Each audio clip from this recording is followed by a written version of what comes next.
Good morning, everyone. Thank you for joining me on my newest town hall. We are seemingly having some technical difficulties with Zoom, so we're going to march ahead and hopefully it comes out all right on the other side. So this morning we've got a good topic for you all, just based on the coronavirus pandemic that's going around and how we're getting released back into society with our masks and our social distancing. We wanted to talk a bit about how to boost your immune system through health and fitness. And I want to say a big thank you to Joe Green. He's a health and fitness author, speaker, and coach. And he has very generously given us his time this morning to talk to us about it and to walk us through boosting our immune system, which is so incredibly important right now. So thank you so much for joining me. Absolutely. Thanks for having me. Of course. So can you just give us a little background? Right now you are in the western half of the United States, but you are a Pennsylvania native. Absolutely. Yeah, I was born and raised in Harrisburg, Pennsylvania. Attended high school there locally, and actually ran my business, which is fitness and post-rehab exercise there for 18 years. So very much a Pennsylvanian, but decided to trade that weather in for the West Coast, and I am now residing in sunny Phoenix, Arizona. Very nice. So how did you get started in health and fitness? What got you into that field? Absolutely. It really all began, believe it or not, in a whole other career. I was working in the insurance industry, and while working in the insurance industry, I had not only gotten promoted, but had been transitioned to training relative to handling medical type claims, investigating them, et cetera. And so I always had an interest in the medical field. I then, unfortunately, went through a near fatal car accident. And through the process of rehabbing and the education that I had found my interest in exactly what I do today. Wow, that's amazing. So when you look at the coronavirus and everything that we're going through right now, what is your main concern regarding the health of Americans and the stress that we're going through with this event? I mean, it's new for everyone, obviously. Most of us have never lived through anything like this. So the stress and the uncertainty, and then you have people stuck in their homes, and I'm sure you've seen all the memes out there, it's like before quarantine and after quarantine. So, what do you think the biggest concern is for us? Yeah, all the things you mentioned for sure, but to basically capsulize that, my biggest concern is those that undervalue their health and kind of take it for granted and just feel as though things will be okay, it'll just work itself out, in conjunction with those that also understand the depth of what we're going through, but don't really know what to do or how to handle that. And by virtue of what I do for a living, I see it in populations, if you will. So I see those that have compromised immune systems and have other challenges. I do a lot of work with Parkinson's, and so I see how they feel and what their concerns are. And then I see other folks, perhaps like ourselves, that are well-intentioned, but just aren't really sure what to do or how to navigate that. So I think those are the two things I see, and those are my greatest concerns, because each can make the mistake of perhaps making choices that are detrimental to their health. And it's something I've preached for a long time, but now health is your personal insurance. You absolutely have to have it and really need to take care of it. Yeah. And it's really confusing out there because If you just want to lose weight or get healthy, you have the fasting. It's best if you only eat in a short window of time during the day. Then they say, don't ever skip breakfast. It's your most important meal of the day. Don't eat carbs. Eat carbs. Don't eat fat. Eat fat. It's like, what, you know, how do you even understand what you should do? So, can you just kind of give us some insight, like on how to know what's best? Absolutely. That's a fantastic question, and it's a burning question, one that continues on and on. So popular that I've done just seminars on that alone that have lasted an hour or two. But in general, nutrition, my philosophy is to eat smart. And it's important that we eat smart as we age. And so eating smart means thinking about what you eat and thinking about your relationship with food. If we can look at food and think about what it can do for us and how it can benefit us, I think that's a nice, uh, even approach to eating healthy. So what I mean by that is that, obviously we know that there are foods that are inflammatory and foods that are anti-inflammatory. Just looking at it from that perspective alone certainly makes it a lot better. So there are, different diets out there, and there are things that are taking our energy or lowering our immune system. And those are the things that I really would like to caution folks to be careful of, as well as supplements. Supplements aren't necessarily solving the problem either. So you're right, there's a lot of information. A lot of folks are overwhelmed. And so when I try to guide them, I try to give them the basics. And if I've created my own nutrition plans for folks, but if I had to give them one in general, I would say to adhere to something along the lines of the Mediterranean diet. It's something that subscribes to eating foods that are low on the glycemic index chart. What that means is that you sustain your energy longer from the food you're eating. It's also healthy because it's helping get rid of some of the free radicals and just really keeping your mind sharp and helping your energy stay where it should be. I have heard of the Mediterranean diet, actually, so that's interesting. Yeah. In fact, I think my mom did that at one point, and she felt great on it. I don't know if she still does it or not, but yeah, I'll have to look into Yeah, that. yeah. And that's where, there's so many things out there. And so part of my job is to take that and to really customize that to fit your lifestyle. And so that's the key. The diet in and of itself is a nice guideline, but then it has to fit your lifestyle. It has to fit your personal medical history. So we Mm. have some folks that are on medications. So eating healthy is even more paramount for them. Um, Food definitely has a synergistic effect. So depending on what you're eating, it makes a big difference. For instance, we don't want folks eating a lot of dark leafy greens if they're already on blood thinners. So we have to really make sure that we're eating the right things that really make sense for us and help us. Well, what can we do to boost our immune system and stay as healthy as possible? Do you have any tips on that? I do. I have what I call a healthy prescription. And what it would be is this. I would tell folks first and foremost, make sure you move. If you're moving, that is absolutely the expression of life. We have to continue to move. And that's such an important message right now because we've been locked down, we've been quarantined. So the first thing people think of is don't move.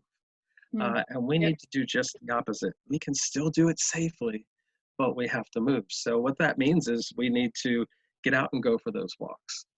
We can still practice social distancing. We do it all the time. We say hi to neighbors from across the street as we're walking, but we need to move.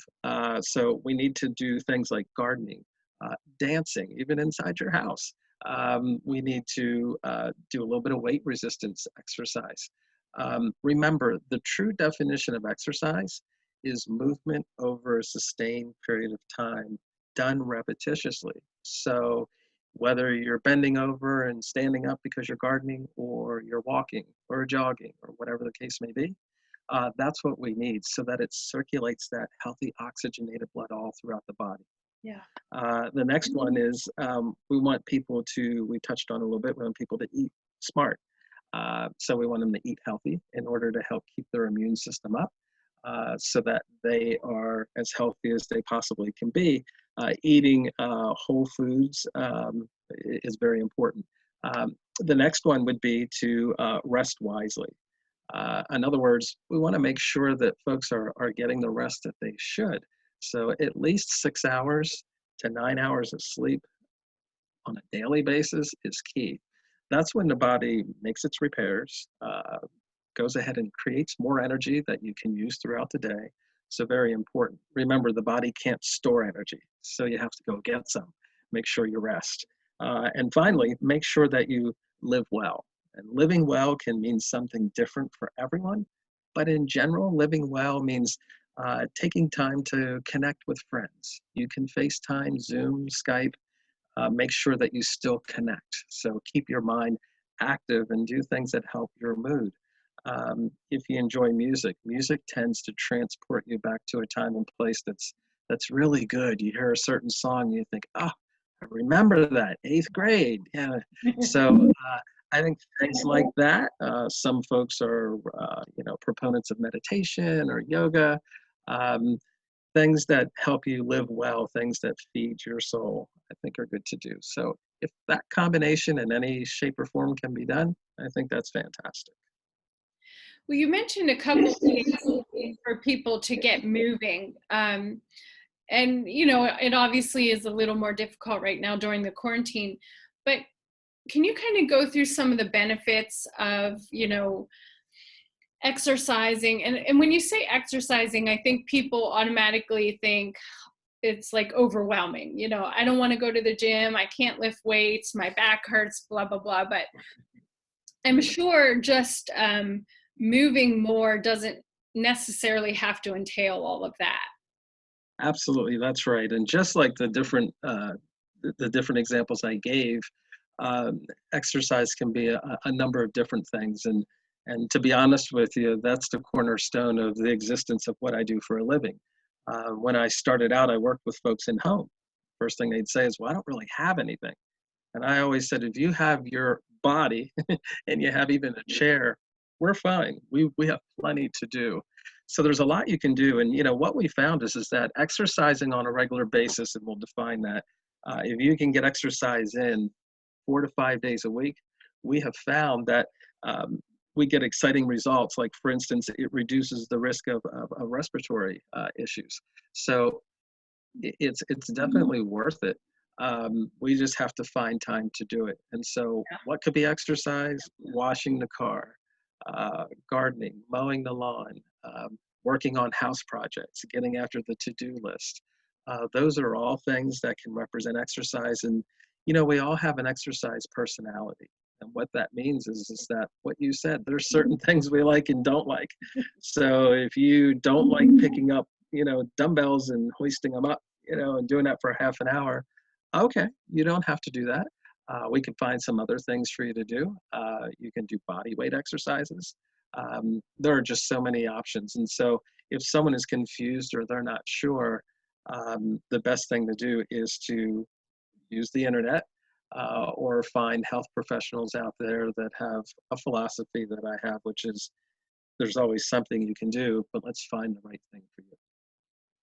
Yeah, and you don't want to start out doing something that you don't love, because 9 chances out of 10, I would imagine, you're just going to get sick of it and you're going to find excuses why you can't fit it into your schedule today.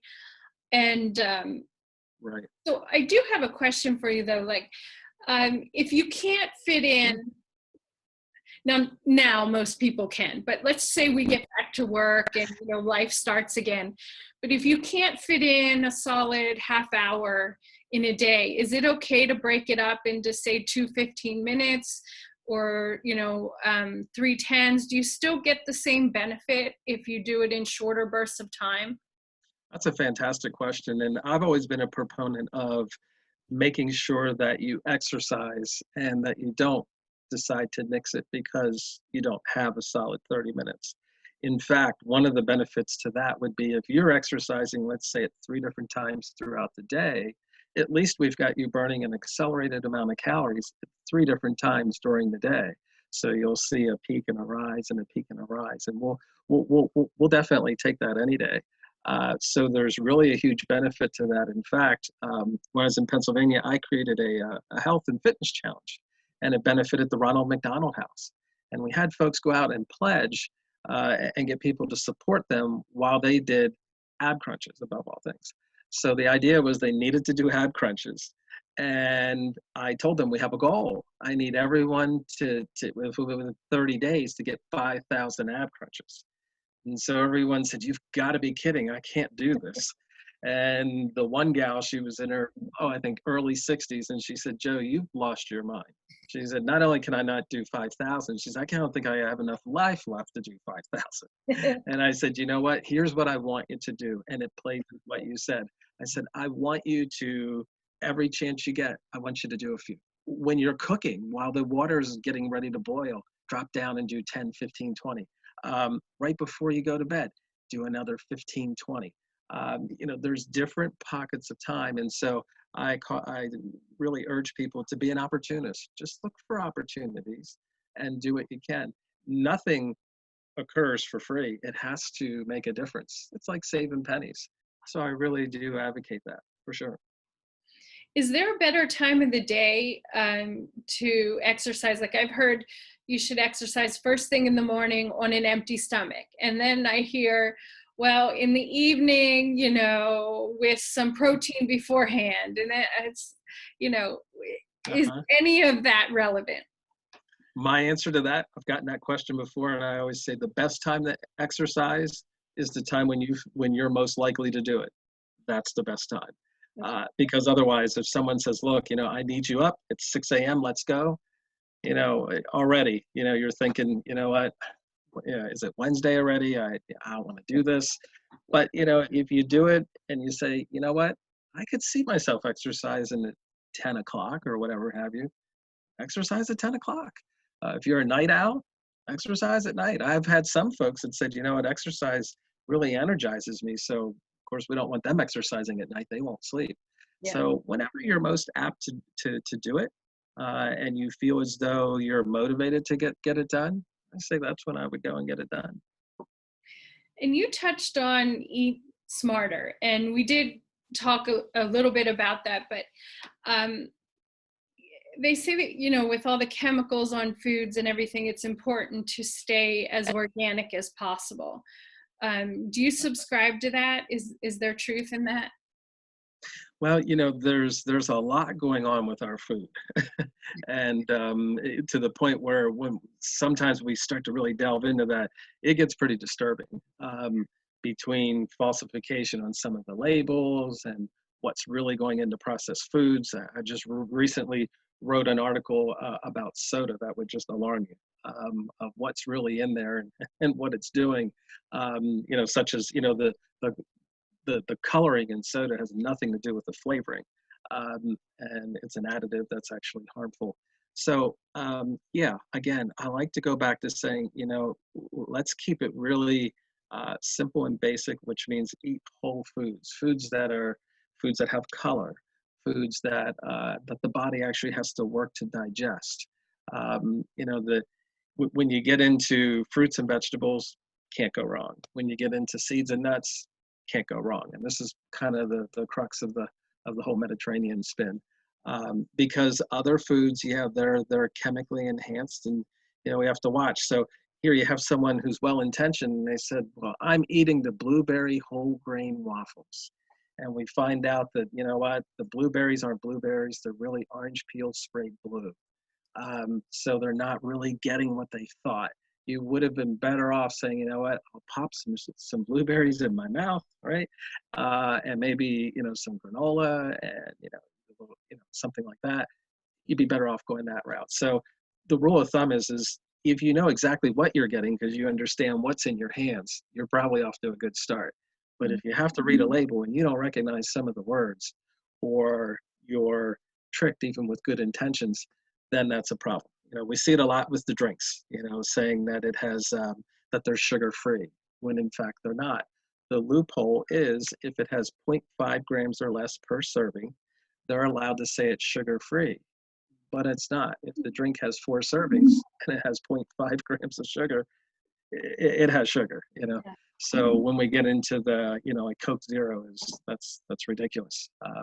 If it has a flavor, then it has to have sugar, and if it has sugar, it has to have a carb, and if it has carbs, it has to have calories. I don't know how they arrived at zero. So I think we have to, you know, stick to the simple stuff. And it doesn't mean we can't have treats. It doesn't mean you can't, in moderation, go and do those kind of things. I think 80/20, 80% of the time, if we eat healthy, great. The other 20% for birthdays, for when Patty gets a promotion, you know, all that kind of good stuff. Mhm. And what about artificial sweeteners? So my husband and I used to be, I'll say used to be, we kicked it, um, iced tea. And I love iced tea. I fresh brew it, but he won't drink it. So I used to get like the diet tea in the jugs.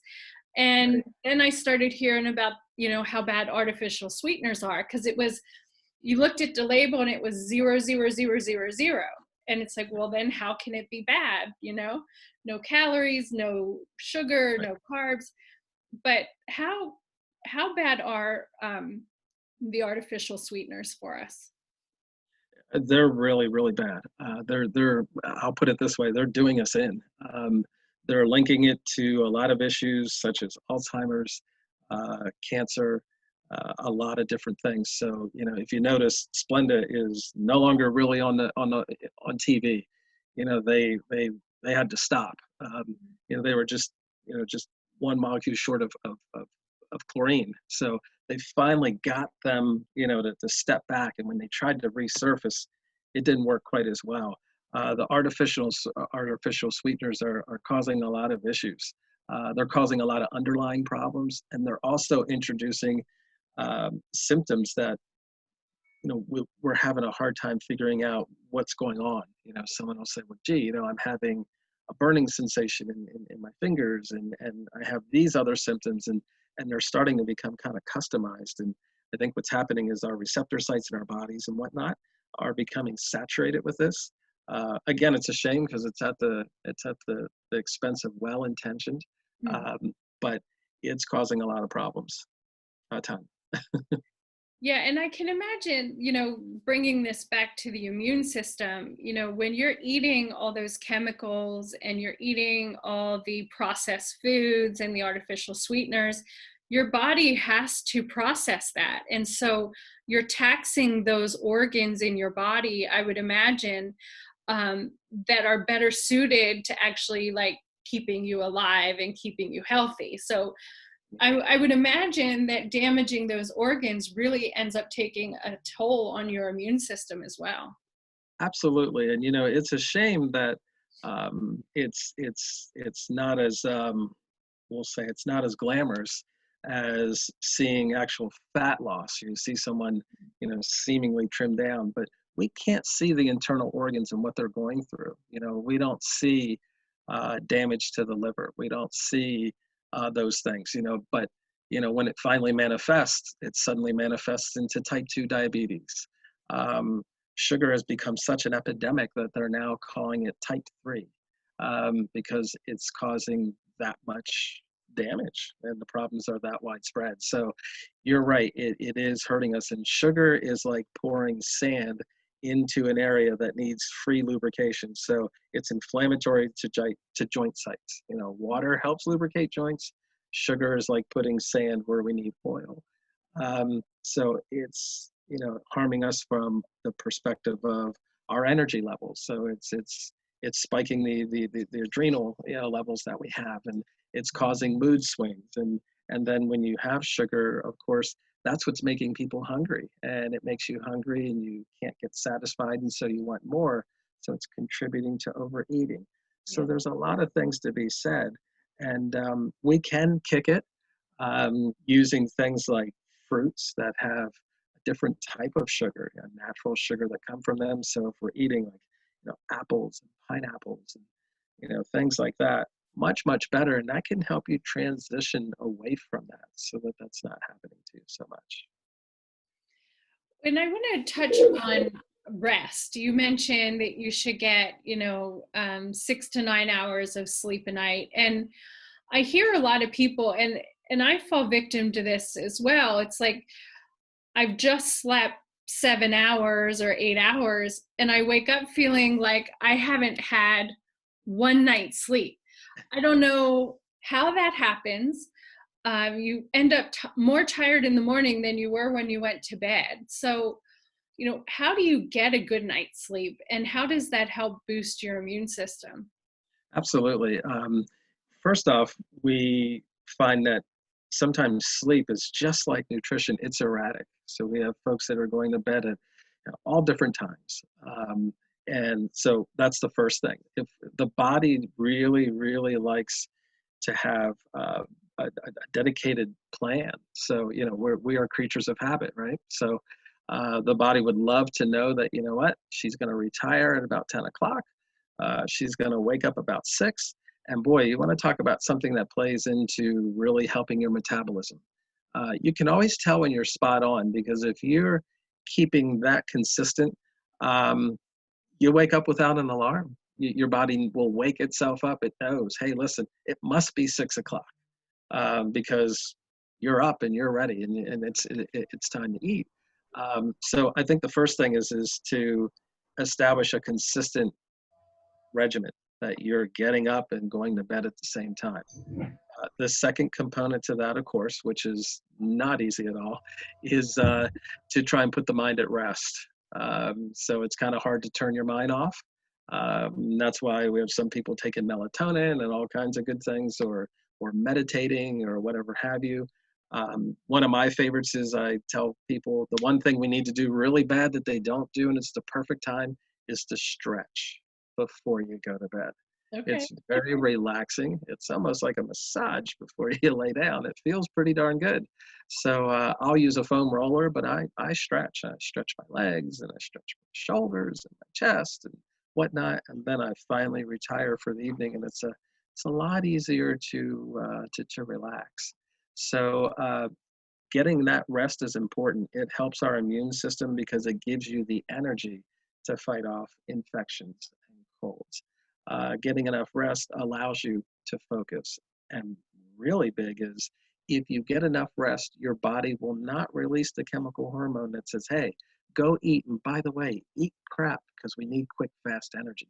It has energy to burn. So if we want to get a good, healthy start, we need to get the rest that we need. But I think it goes all the way back to, let's be consistent. Kind of like when we were kids, set a bedtime. And it doesn't mean you go right to sleep, but get in bed. Get in bed and say, that's it. So, for us, we kind of power down like around 9 o'clock. I'm stretching, and I'm pretty much done stretching by 10 o'clock at the latest. And then there it is. I'm in bed. And, shortly thereafter, I'm out. And they talk about the blue light, the blue light of your cell phone or the blue light of your TV, that somehow affects your sleep. Is there truth in that? There definitely is. Yeah, there's a real connection. They've got several studies on that, and so it's literally keeping us awake. So we really need to do things that contribute towards relaxing and bringing ourselves down, rather than promoting ourselves staying awake. Yeah. That's a question. Well, you also mentioned living well in the list of things that, we really should do to keep our immune system up and just really stay healthy. So what exactly constitutes living well in your mind? In my mind, living well means giving to yourself. Um, let's get back to understanding what we really need. So one of the most powerful things I've asked people to do is to create a list. And, get a piece of paper, draw a line down the center, and on the left side, write the word needs. And on the right side, write the word wants. And give yourself that quiz and jot down mindlessly, don't evaluate the answers, but jot down what your needs are and what your wants are. And go back and review that. And in other words, what I'm saying is, it's kind of like house cleaning. Go back in there and get rid of the head trash. Get in touch with your feelings. Find out what it really is you need. Update your personal mission statement. What are you in the business of doing here in life? If it's a mom, okay, great. Let's go over that. Is it a busy professional as well? Let's go over that. Go back and get in touch with what you need. It sounds awfully routine, seems like it's not that big a deal, but be surprised at how many people are kind of puzzled and stuck, or Yeah. they're giving outdated answers. And you say, hey, uh, what do you need? Um, what do you want out of life? Um, what do you think it would take in order to really, truly make you happy, Hmm. happier than you've ever been before? Um, and you'll see people kind of stumble, with that. And so living well is understanding what you need, appreciating it, and finding ways to make that happen in your life so that you can be a better version of your former self. Yeah. And that, what do you want? What makes you happy? Is oddly like one of the most difficult questions sometimes that you'll get. And I think if you look at children and you ask them that question, they know right out of the gate, you know, I want Absolutely. to be this and I want to be that and I'm going to, do this. And, but Mhm. it seems like as you get closer and closer to adulthood, um, you start to reevaluate, is that going to get me the money I need? Is that going to get me the respect I need? Is it going to blah, blah, blah, blah, blah? Right, And you blah, blah yourself into having a life that you really don't enjoy. right, And it's really sad. right. Yeah, I mean, I've actually told folks, one of the biggest things that we need is we need to give ourselves permission, permission to succeed, permission to feel good, permission to relax. We literally don't. And think about it. You'll say to someone, look, you know what, you got to settle down. Don't work so many hours. No, no, I can't. They're denying themselves the permission to do that. And they have a reason for it. But literally, I'm saying, well, let's get back to giving yourself permission to do that. And let's figure out what the permission blockers are. It can be things like imposed doubt, low self esteem, lack of confidence, fear of success. There are so many different things that contribute to that basic tenet of giving yourself the permission to, succeed or be well or be healthy or be happy. That we have to go back to that, and that's part of that living well part. So when I'm coaching folks, um, we usually get into that. And we talk about that and saying, it's interesting, but I think the first thing is we have to open up the permission gate again and say, Mhm. you know what? I'm allowed. I'm allowed to be happy. I can do this. That's right. And being happy looks all different kinds of ways, Yeah. for every different person. And your happiness is not going to please everyone. But I think as long as you're not hurting anyone in your happiness, then go for it. Just Right. be happy. Like life seems so long, but the older you get, the faster it just whizzes by, and I look at people who are in their late 50s and they're still not doing what they've always dreamed of. And I just think how Oh, sad it is, because if you live life with passion and excitement and you enjoy going to work or you enjoying what you do, yeah. that's just the best thing. Sure. I know there's so many people that have, said, well, what do you think, Joe? Let's get your scoop, mask or no mask. And, should you go out? Should you stay in? And the first thing I said was, not only are we in uncharted territory, um, but two things. One, this is an interesting fact. People today are living longer than there are more people alive today than were ever dead. That's incredible. So that means we are definitely living longer. So the quality of our health is important. And without the quality, the quantity isn't worth much. Hmm. So when we start to think of this, should we do this? Should we do that? Especially during times like this.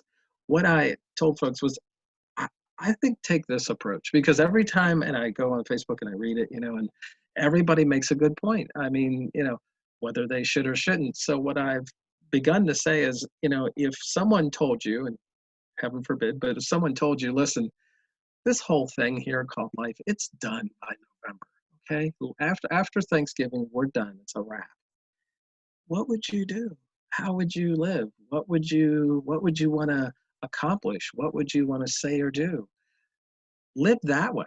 Now Mhm. that doesn't mean be reckless, but Right. in other words, continue to live. And that's part of what this boosting your immune system's about, and part of what we're talking about is finding a way to continue to live, and to do so with a quality that's conducive to not only making you happy, but keeping you safe, but yet maintaining your own semblance of sanity. So Mhm. it's really important, and I think we really need to do that.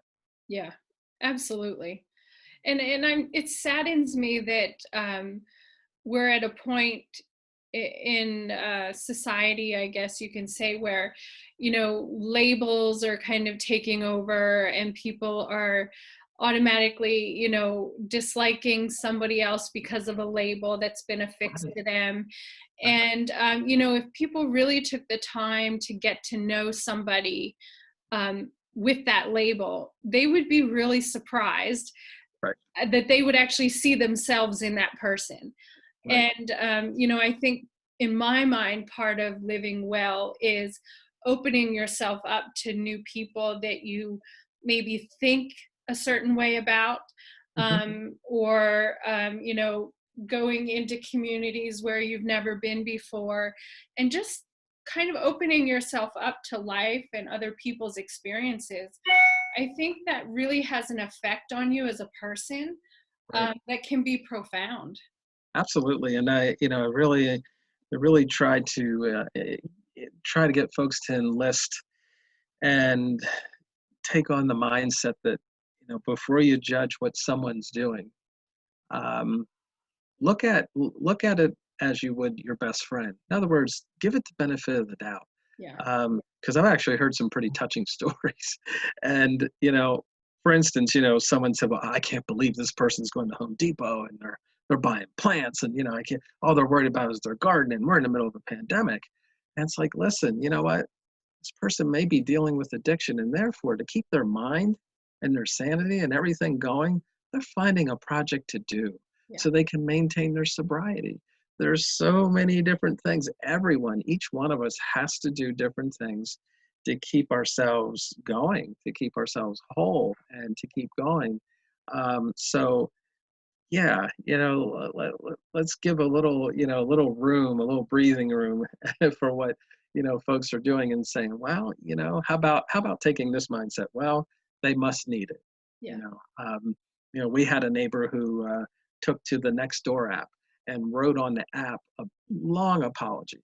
And this poor woman was apologizing because she had a pod set up in her driveway where there was furniture and stuff in there, but it hasn't moved for over a month, and someone complained to the city.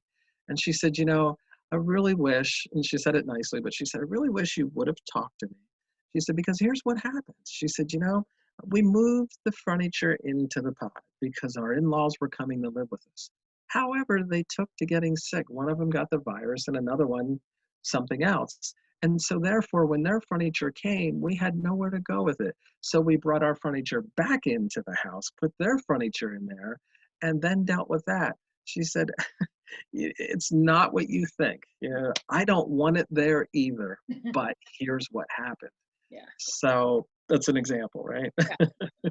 Yeah. And I think it's probably safe to say it's rarely what we think, Yeah, because we're thinking and looking through our own experiences and our own life goggles. And, it's usually not what's in our head, it's usually something completely different. And the only way you're going to find that out is if you reach out to people and talk to them. Talk to uh, people. shocker. Holy cow, what's that about? Communication, yeah, Yeah. yeah. I try to tell people, yeah. One of the things I've asked a couple folks to do is try communicating with someone, whether it's someone you communicate with all the time or rarely or both, but write it. Write a letter, put it in a thing called an envelope. Actually, go get a stamp and send it. Um, be surprised. It's become an archaic form of connection that actually now is, really interpreted as very heartfelt. Yeah. someone personally, if I wrote you a card and said thank you, and I really appreciate the opportunity to be here today, versus an email, which one feels a little more? It's almost like a, long distance hug. Good Yeah. stuff. Yeah. Yeah. You're absolutely right. Yeah, I think so. So what's a good takeaway message that you would like everyone to kind of think about or work towards as we move forward through this? Sure. What I'd like everyone to think about as they move forward is this. We are embarking upon a new normal. And in fact, actually, we are every single day that we're alive. But the situation at hand is giving us a chance, including Mother Earth, to come up for a really, really much needed deep breath. And so as we do that, I really would love to see people as they move forward take advantage of a disadvantaged situation that we're in, but to take advantage of that, to really take this opportunity to get yourself pointed north and to really do the things that you want to do, should do, and really can do. Yeah. Um, so that's the message. And by doing that, you will accomplish these things. You will eat. You will eat better. You will rest. You will move. You will exercise. You will stay in touch with friends. You will make yourself feel good. Um, Take care of yourself. Yeah. And when you do that, then you can put out a better version of yourself to everyone else. That's fantastic. That is fantastic. And we definitely need that. So, Brad, do we have any questions on Facebook? I don't have access to that at the moment. So usually we're pretty good about answering questions as we talk. So we'll see. And in the meantime, we actually have two Kathys on. So if either Kathy has a question or a comment, please feel free to unmute yourself.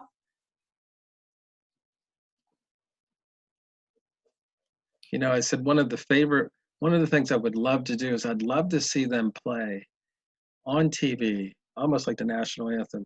You remember the song "All the World Needs Is Love"? I really would love to hear that. That should play. Sure. Well, I'm Patty's mom, and I can't sing, so you're not going to hear it from me. I'll But take humming.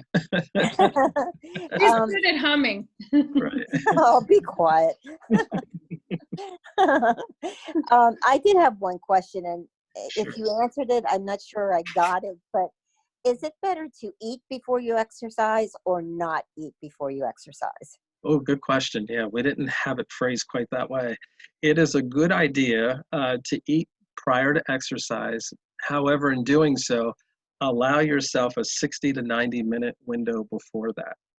That way, your body has had a chance to process the fuel that you gave it, and it can go ahead and utilize that for energy to spend during your exercise workout. Okay, well, what about like those protein drinks? Are they okay, or are they filled with a bunch of junk too? You have to watch. A lot of the protein drinks and protein bars are filled with sugar because you have to remember the only way they're going to get off the shelf is if they taste good. So there's a lot of things that are added to them. There is a place for them, and because a lot of them do have sugar additives and things that make them really tasty, I usually recommend that post-workout wise. That's the best time because you're replenishing your glycogen stores. In other words, getting that energy back and rewarding your body for a job well done through exercise. So immediately after exercise would be the best time. And you kind of know if something is going to be on the bad side when you start to get into the exotic flavors. So if you have a protein bar that says it's apple pecan pie alamode praline, speaks for itself. Okay, I got that. Yeah. Well, Okay. what's better before your workout, carbs or protein? Does it matter? Great question. It sure does. The body's definitely paying attention. So the thing that is really good would be, it depends on your goals. If your goals are to, be energized, have a good workout, just in general, taking care of yourself, then I think making sure that you have some carbohydrates in your system predominantly is a good idea. Now it's just a matter of what kind of carbohydrates would you ingest. Mm. When you start to get into things like weight loss and other things like that, it can change as far as what you would eat, how much, and the specifics that way. So it just really depends. But yeah, carbs are your friend. It's just what kind of carbohydrates should you eat? Yeah. And I think that's a good a good point. You keep coming back and saying, depending on your goals, depending on your health, depending. And I think it seems like it's important to kind of reach out to maybe a doctor or to somebody like you who's very knowledgeable, to kind of get you on the right path. Because I know for me, if I don't see results in the time frame I think I should, then I'm just like, well, this isn't working. I gave it my best shot. Right. So I think, I automatically set myself up for failure. And to kind of stay on track, it's best to reach out to people like you. So if somebody wanted to reach out to you, you are in Arizona, but can people from anywhere in the country reach out to you? And if so, how do we do that? Absolutely. Thanks to technology, the answer is yes.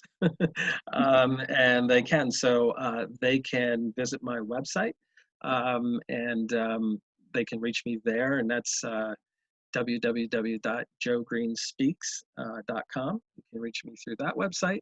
I also have a fitness website, and that's www.pyt4u.com. Which is soon to be revitalized, but that one shows a lot of the work through exercise. And so, yes, I work with people long distance. There's a lot of virtual things going on. We're using FaceTime. I'm working with some folks that have Parkinson's, if they can do FaceTime or Zoom or whatever have you. So we're able to do that, and anyone is free to be in touch and text or call. I still have my Pennsylvania number with the 717-579-8257. Just have it memorized. That's the one I've had since I had a cell phone. And so, yeah, they can reach me in any one of those avenues and whatever works best for them. The website even has a way to say, hey, listen, I want to talk to you, and they can send it through that way. Okay, perfect. So what I'll do then is I'll put your contact info in the comments under the video, and I'll put both websites on there.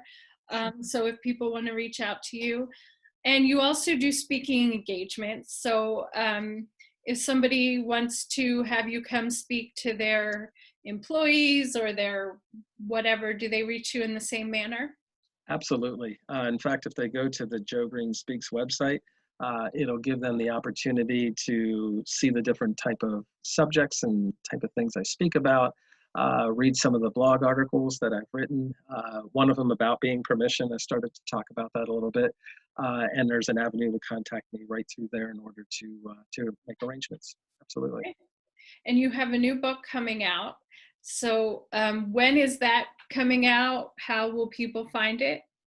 Absolutely. The book is called Fitness Through the Fearless Soul, and it will be coming out hopefully before the end of this year. And that will be on the website, joegreenspeaks.com. So that's where you'll be able to find that for sure. All right. Well, we will look out for it. I appreciate it. Absolutely. Thanks for having me. I really appreciate it. And it's always a pleasure to have the opportunity to spread a message, and a message that's positive, especially when I think people are feeling a little down, because this is not over, and we've got plenty of good things in front of us. We can do this. Yeah, absolutely. Thank you so much for joining me. I appreciate it. I appreciate you talking on such an important subject, and hopefully a lot of people reach out to you and get on the right track. So. Absolutely. Thanks again. I appreciate it. And by the way, the video turned out great. I can you're moving in real time. Oh, wow. That's always a good thing. Absolutely. Awesome. Well, thank you so much. I appreciate it. You bet. Thanks for having me. Yep. Have a great day. You too. Thanks.